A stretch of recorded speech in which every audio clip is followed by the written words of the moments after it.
Om Purnamadaha Purnamidam Purnat Purnamudachyate Purnasya Purnamadaya Purnamevavashishyate. Om Shanti Shanti Shanti.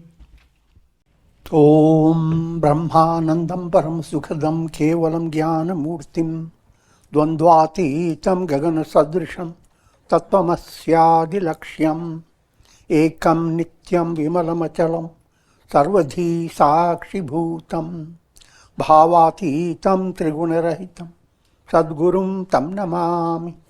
Om Om Vasudeva Sutam Devam Kansachanura Mardanam Devaki Paramanandam Krishnam Vande Jagadgurum.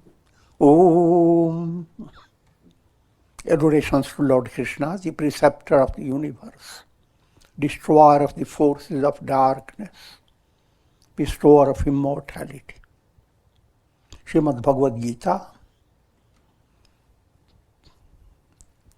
Chapter 5, known as Karma Sannyas Yoga.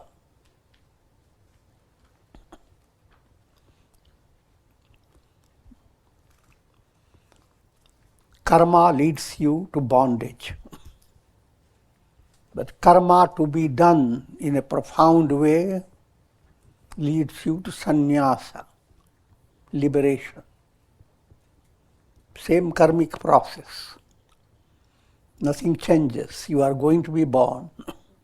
You live in the individual body. You have two ways to go. Come back again and again in 1,000 ways, or end up the cycle of birth and death and attain liberation. Having entered your human embodiment, now you are facing how to attain liberation. And the scriptures give you very quick answer: no karma, attain liberation. But in order to come to the stage of no karma, you have to get more involved in karma.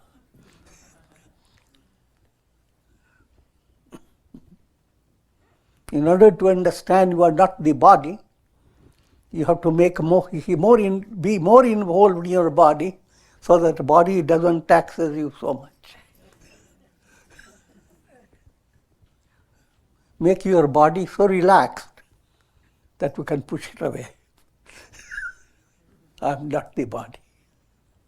When you are very relaxed and you don't have so much problem with your body, now you are in a situation to say, I am not the body.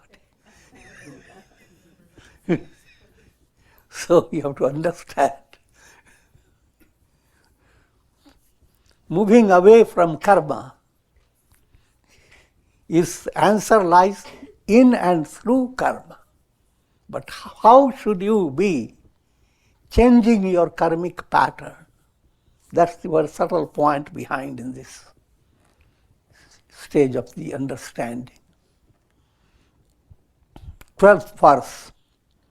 Yuktaha karma phalam tyaktva shantim apnoti naishtikim. Ayuktaha karma kamakarena phale sakto nibadhyate. One who is yukta attains peace by renouncing the fruits of karma. Yukta term means one who is devoted to yoga. Be a yogi. That's a simple point. If you are a yogi, but again, understand the mass level, to be a yogi means do headstand, shoulder.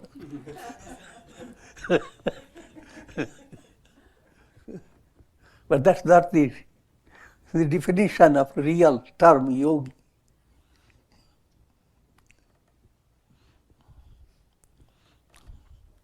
And I will explain to you, but just to make you understand, to be a yogi means be an integral, involved in integral yoga. Yoga is always all. But to make it easy to understand, we use the word integral.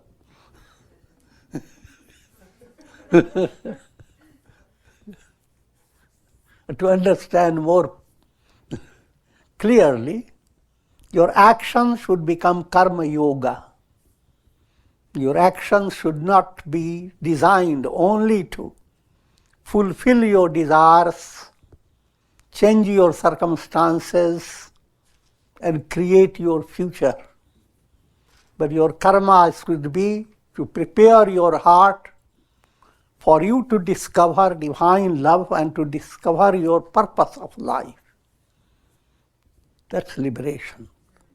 So, how do you change your karma in such a way that instead of keeping your mind burdened with expectations for future, your mind becomes delighted with the vision that you are going to fly like a swan, no more future or the past. I'm using allegorical terms. The same karma, this subtle secret within it, allows you to become karma yoga, turning karma into karma yoga. Actions that you have in daily life. You have two types of actions in your personality. One type of action is created by nature. That type of action is your eyes wink, your nose breathes, your tongue slips.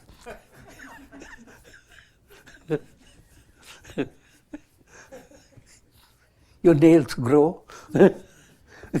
Countless activities going on from the toes to the head. That you don't worry until it comes within your range. But normal, your focus is on deliberate karmas that change your circumstances. Deliberate karmas from very childhood. You do karma for having good toys. Look at the face of the mother, please her, tempt her. So she will provide you with a toy. That is deliberate movement.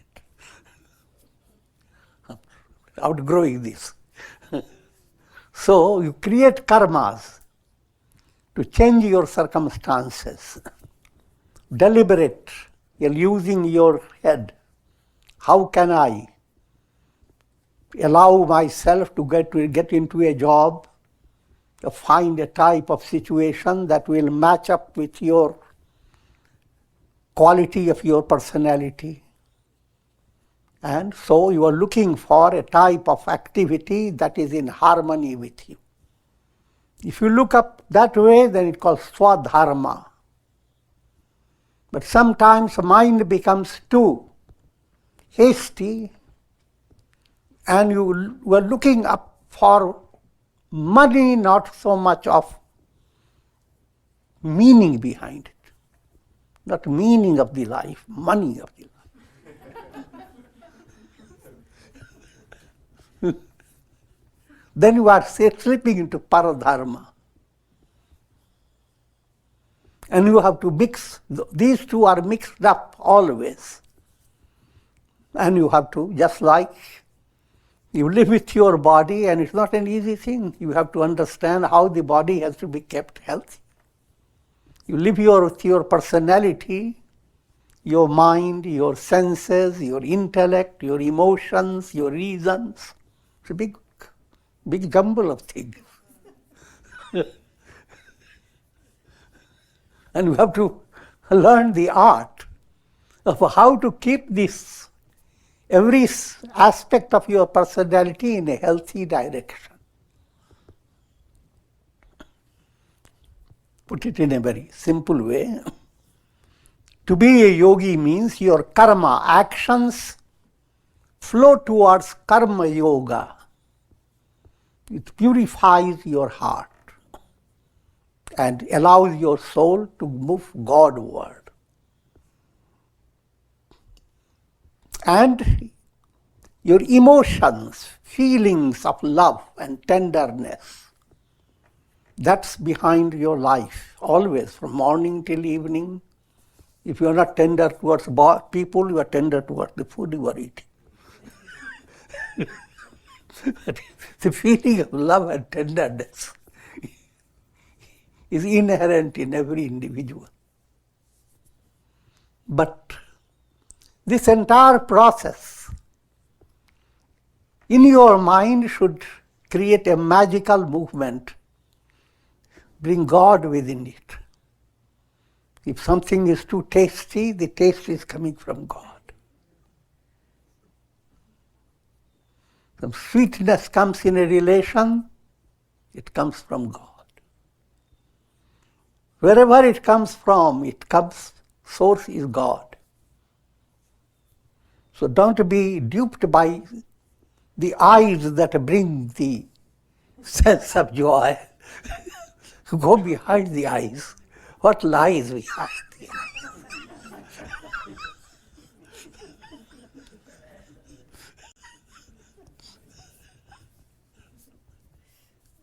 And love that source.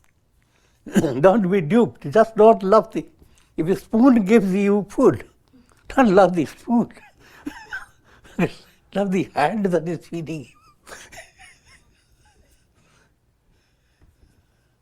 So that's the subtle point. So that movement is called Bhakti Yoga. Your world of sentiment is bringing a subtle mystic movement towards love of God. Same love now has become bhakti. You are not giving up anything. Actions become karma yoga. Sentiments are flowing towards bhakti yoga. Third stage, you are always determining what is to be done, what is not to be done. Sankalpa in your mind. You are utilizing the will. Now, behind that will, also bring the divine. What makes your will most powerful? Not the ego, but divine will. But how to make your ego not obstruct that will, but rather reflect the will. Ego is like a pillar. It is opaque, too much raga, dvesha, attachment, hatred. The ego is inflated. So it is not drawing the will of God in a straight way, refracting it. But as you purify your ego, now the same ego brings out, this is what I want. But behind what you want is a touch of God. So in your external expression of your ego, nothing changes.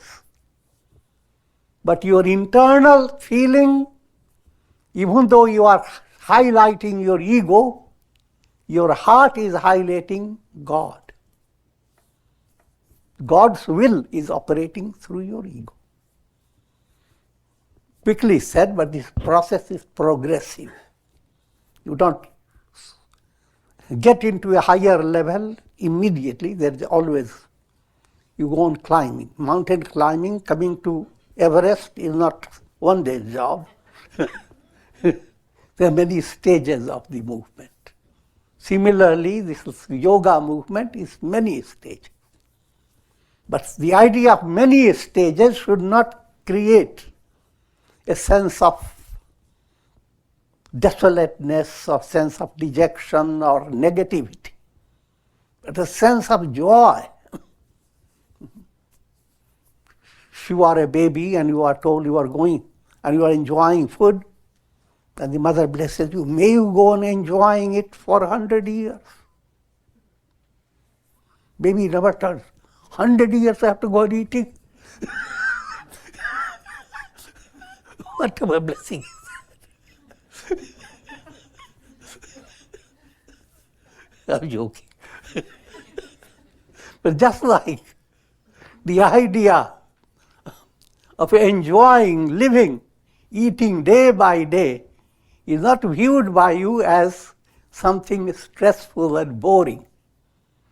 In the same way, the idea we're going to live for attaining enlightenment should bring your mind a sense of kind of joy, a joy that never rots.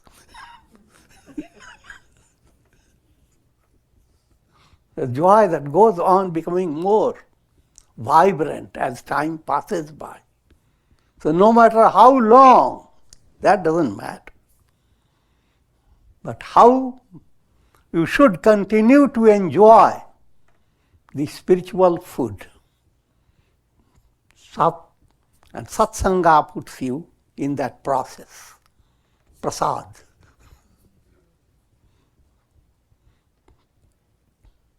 So I did talk about the will. Final stage in your personality is your reason, your intellect that gives your understanding. Your understanding should not be restricted by your ego. And that's a psychological point. Sometimes your ego becomes so assertive that intellect wants to discuss with your ego, and ego says, shut out. Packs your intellect back into a room and locks it up.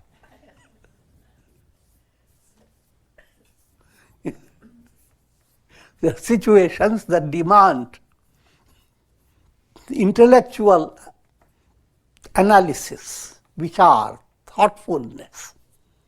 But your ego says, do it tomorrow, this thinking business.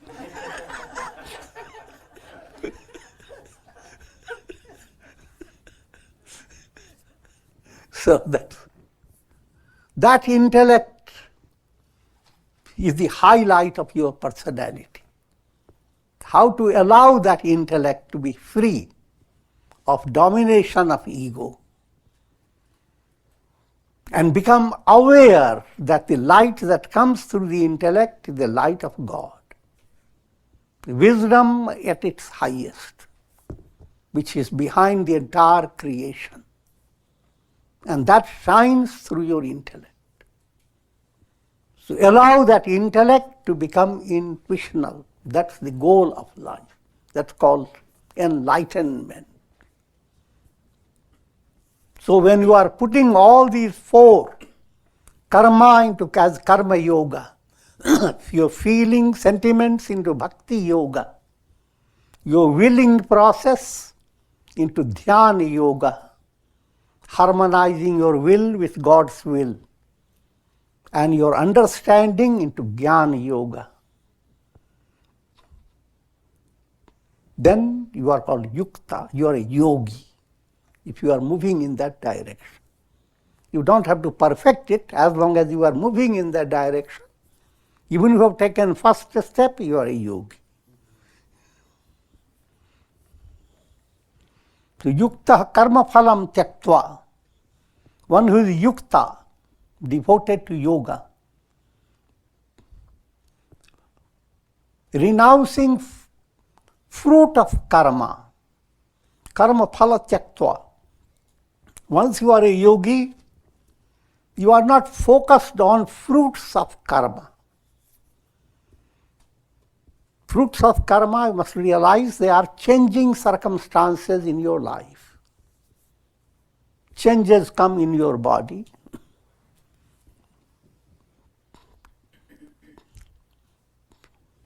Some karma within you, and you expect to fulfill the karma, but you can't do it at your 10-year age. You will be able to do it at 15-year of age. So you wait. The fruit of karma requires changes in your body, changes in the world you live in, and all this, through the changes, you You go on experiencing the fruit of karma. And masses do karma for that, expecting a change to occur in their life which will give them prosperity, good relationships, happiness. And that vision of your mind is delusional vision.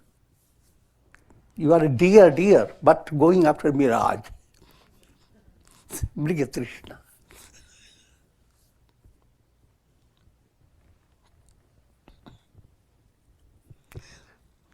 So instead of going after mirage, as long as you go after mirage, then you are deluded. Now you are going after goal of life. Then that you are a yogi. Karma phalam tyaktva. Now karma phal, the mirage aspect you are renouncing. And the goal to become united with God, that you are highlighting. Away, goodbye to the world, and adios. Move towards God. Easily said, but that's have to blend in your daily life.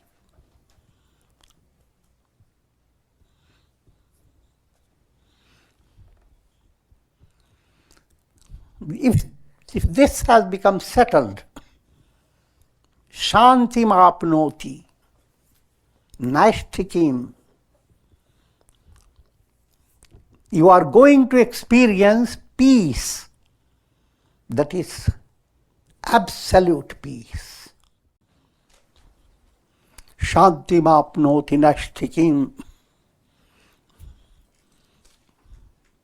When you have become deeply involved with practice of integral yoga in daily life, that is the most important point in being truly religious.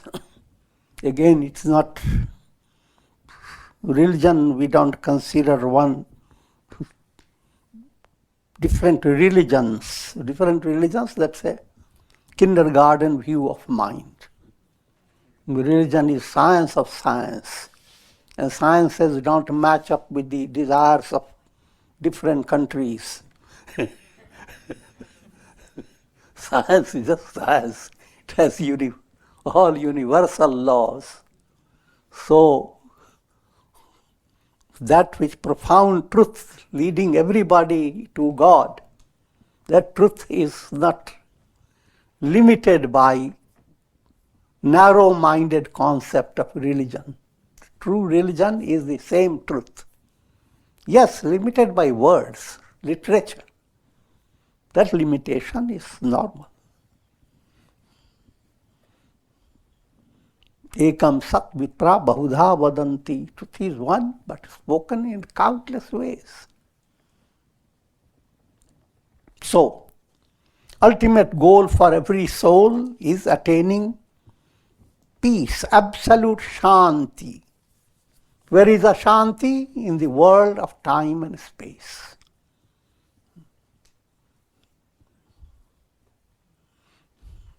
And the world of time and space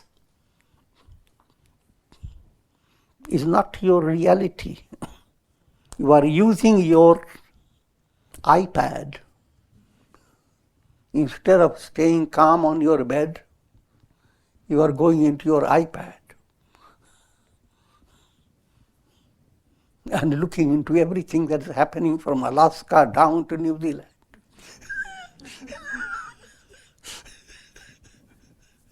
I'm joking, but the idea is just like you open a whole world on the basis of technology. This is a divine technology, your nervous system with brain and nerves. And behind that is a cosmic energy.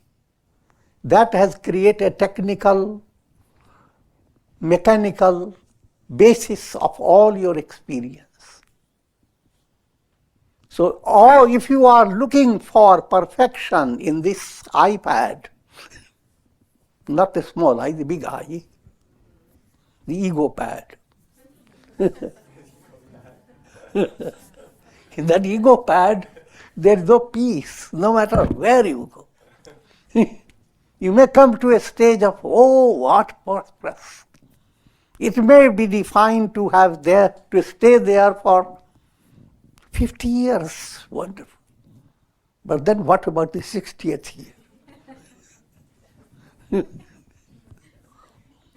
Oh, what a wonderful planet. It will continue to prosper. It will become like the earth and will for trillion years. But after trillion, what?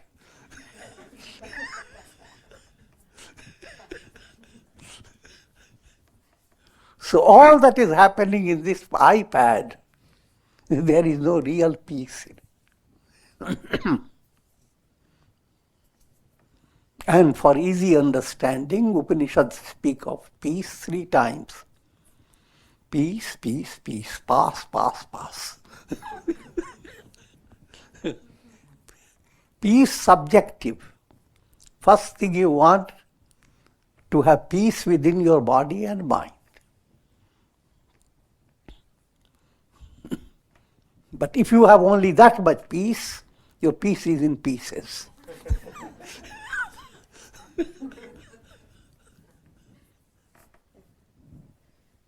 You want peace in the external world around you. Your near and dear relatives, they should be in harmony. Your roof should not be collapsing your head. The breeze must be coming more with oxygen, not with impurity. So peace, that's called, first peace is called adhyatmic, subjective. Second peace, adhibhautik, the world around you. Third peace, act of God. Act of God can be hurricanes, volcanic eruptions, countless things can happen. Suddenly a big news that that ice is going to melt away. The entire Greenland is not going to be green.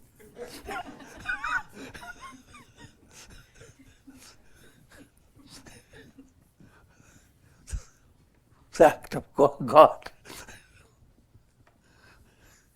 You are haunted by 3 troubles. Subjective, objective, act of God. And still you are sticking to your iPad.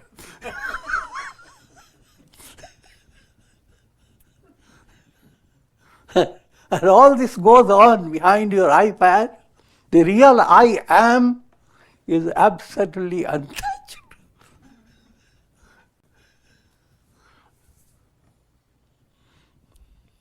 So, there lies your peace. When you move away from your ego pad and discover, I am that. Not ego pad, I'm that.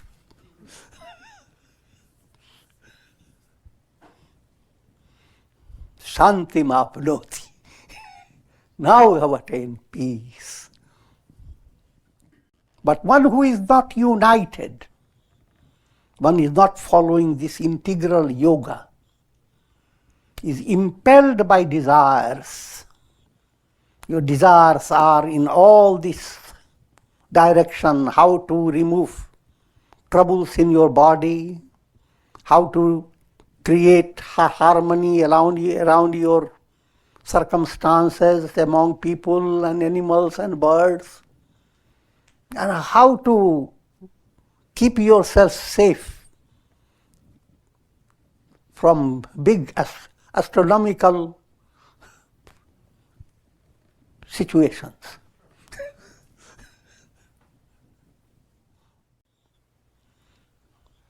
So all these desires are there in your mind. Desire in all these areas, countless desires. And you are led from life to life pursuing these desires. And these desires are pursued and fulfilled as acts of karma, karma phal, fruits of karma. You do something to secure your house. You have to do something to secure your business. You have to do something to secure a better setup in your family. If this life is not giving you sufficient, come into next life with perfect setup. So that's karma phal, fruit of karma. That's every soul is working with fruit of karma. But the teaching is not the fruit of karma, but purpose of your life. Be a yogi and Godward movement. Move away from the iPad to who am I am.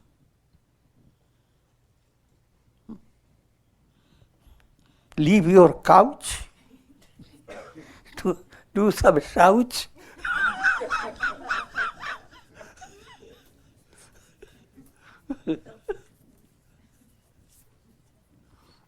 And find absolute aram in the hands of God.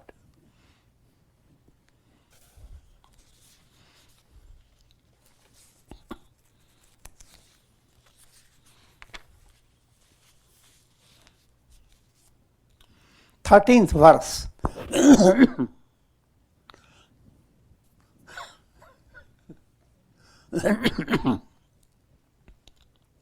सर्वकर्माणि मनसा सन्न्यस्यास्ते सुखं वशी नवद्वारे पुरे देहि नैव कुर्वन्न कारयन्.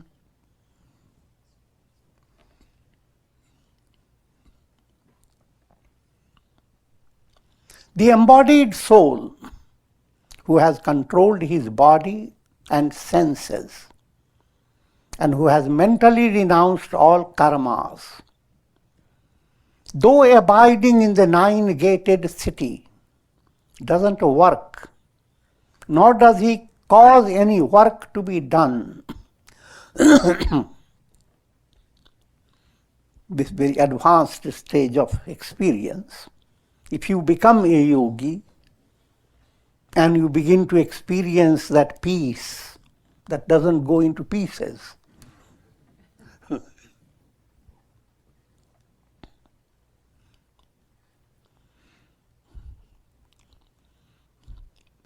naturally, you have controlled your body, mind, and senses. Your entire body set is a chariot. And chariot is not just meant for you to keep you as a residence. Some people do that in their car, they live in their car. But that's not the ideal set. It's a chariot. Implying if you live in the body, your senses must be in order. Senses must be governed by your mind. Mind is the reins that pull these horses. But behind the mind is intellect that manipulates the ropes.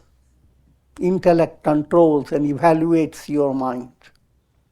Intellect in turn should not come under the influence of ego, because ego is always giving some drink to the intellect.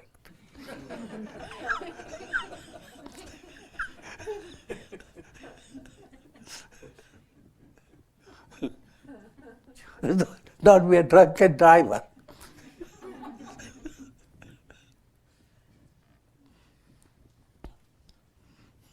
And in this setup, now your soul is being guided by God within you.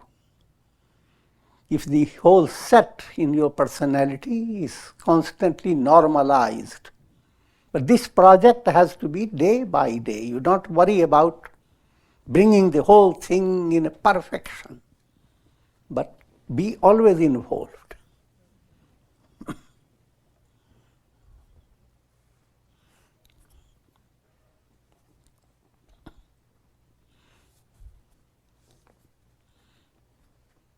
So, if you have set your chariot in the right condition, if you have put your ducks together,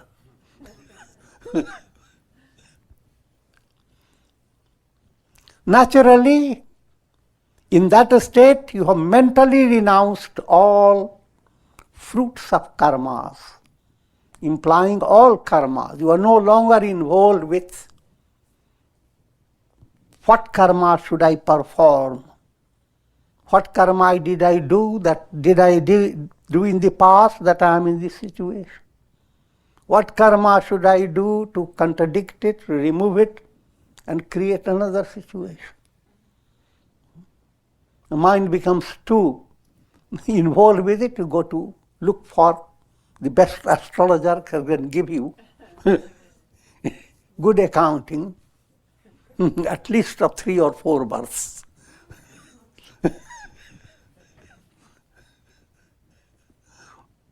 But all that is a childish game. That doesn't resolve the problem.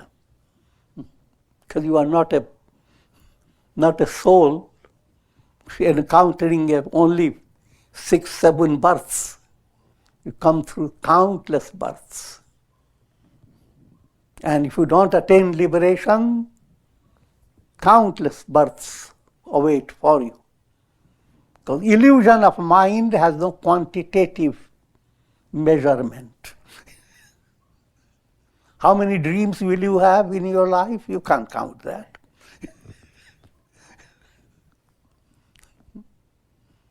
And in each dream, how many miles did you cover? You can't count that. Illusions can't be measured.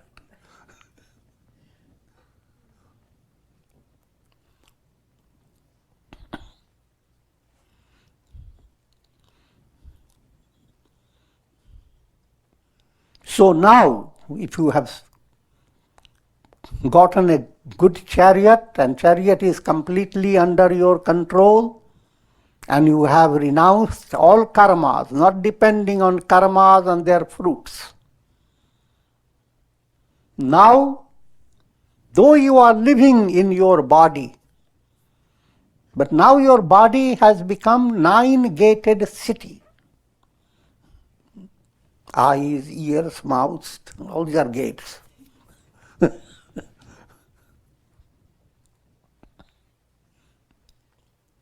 And the body is no longer vulnerable to all these challenges by viruses coming through every gate.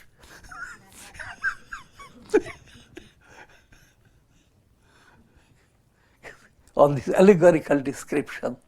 That though we are living in the body which is mortal, the mortality doesn't bother you at all. Mortality is not the reality. You become so aware of your reality, your intrinsic reality, that the mortality of the world, mortality of your body, mortality of time, space, causation, all these are transient. Not only transient, they are illusory. And that type of insight becomes more enjoyable.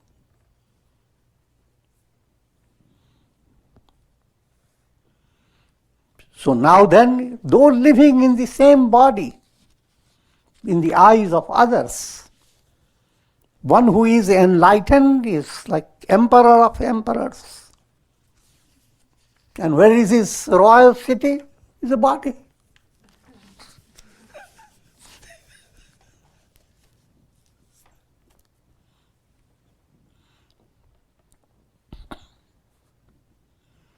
Na kartritvam na karmani lokasya srijati prabhu na karma phala sanyogam svabhavastu pravartate.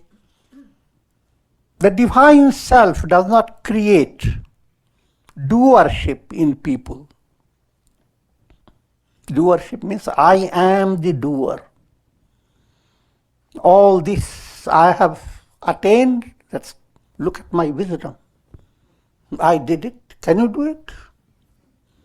Bigger than you. It's that type of doership. I am the doer. I am the enjoyer. I am the possessor. I am powerful. So that doership is illusory. God within has nothing of doership. Sun never shouts, look, I created that rainbow. I created all those pictures in the sky that was better than 100 years of sunrise. I did it. The sun has no need to do that. That I you are, the sun, not the I, a reflected sun. So see the shift. If you are reflected sun, defined by water of the mind, now your I has tremendous problem. And you are constantly trying to to shine with your ego I. And that movement remains completely illusory. The real glorification, I do not belong to the spot, don't belong to the mind. I am neither mind nor body nor senses nor intellect nor ego. Aham Brahmasmi. I am the sun. Easily said, but that's the subtle goal that should enter your heart and enfold your whole personality and all your movement.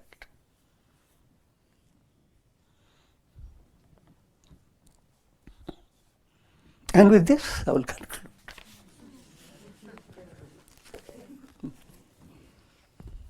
Om Triambakam Yajamahe Sugandhim Pushtivardhana Urvarvuma Bandhanan Mrityor Mukshiyamamritat Om Purnamadaha Purnamidam Purnat Purnamudachyate Purnasya Purnamadaya Purnamevavashishyate Om Shanti Shanti Shanti. Om Shri Krishnaya Namah.